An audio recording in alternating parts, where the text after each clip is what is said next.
Okay, so what have I seen happening around the countryside? These were my top 5 stories for the week.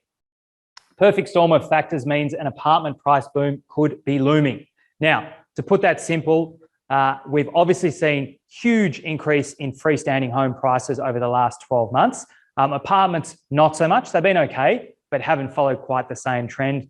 Now, that's meant we haven't built a lot of new homes. We're going to talk about investment property, but it does take anywhere from 2 to 5 years to build an apartment complex. So we do expect to finally start seeing a shortage of supply, which will drive prices up as the increasing demand once we start all of the migration and overseas students coming through again. That's slowly starting to trickle in.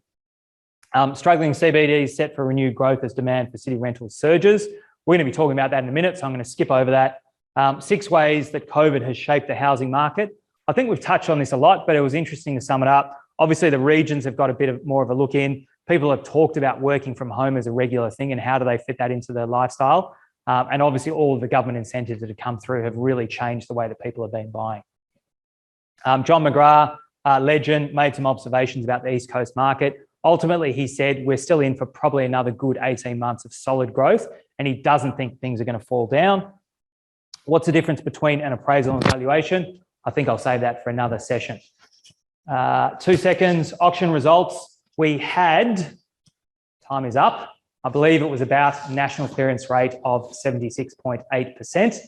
In Melbourne, it was in the, I think 68.9% and 69.7% in Sydney. So definitely come off from the high 70s and 80s that we were seeing all throughout last year. But I just want to make this point for you. Anything above about 60 to 65% is still a really, really strong market.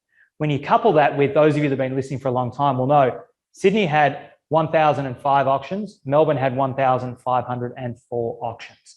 So that is a big, big number regardless. And I don't think Melbourne, other than the odd public holidays and the Christmas shutdown, for probably the last 9 months plus, those of you that are statistics gurus will tell me I might be wrong, but I'd say pretty much for the last 9 months solid, we've always had more than 1,000 homes going to auction and seen those great rates. So just to remember, there's a lot of homes going through and still really, really good results. And that is why John McGrath doesn't think that things are going to be falling down. It's still going to be quite strong. And so do we here as well. So those of you that are like Chicken Little and worried that the sky is going to fall in, I don't think it's going to happen. And I think that you need to just look at what's going on and take a bit more of a broader and long-term view.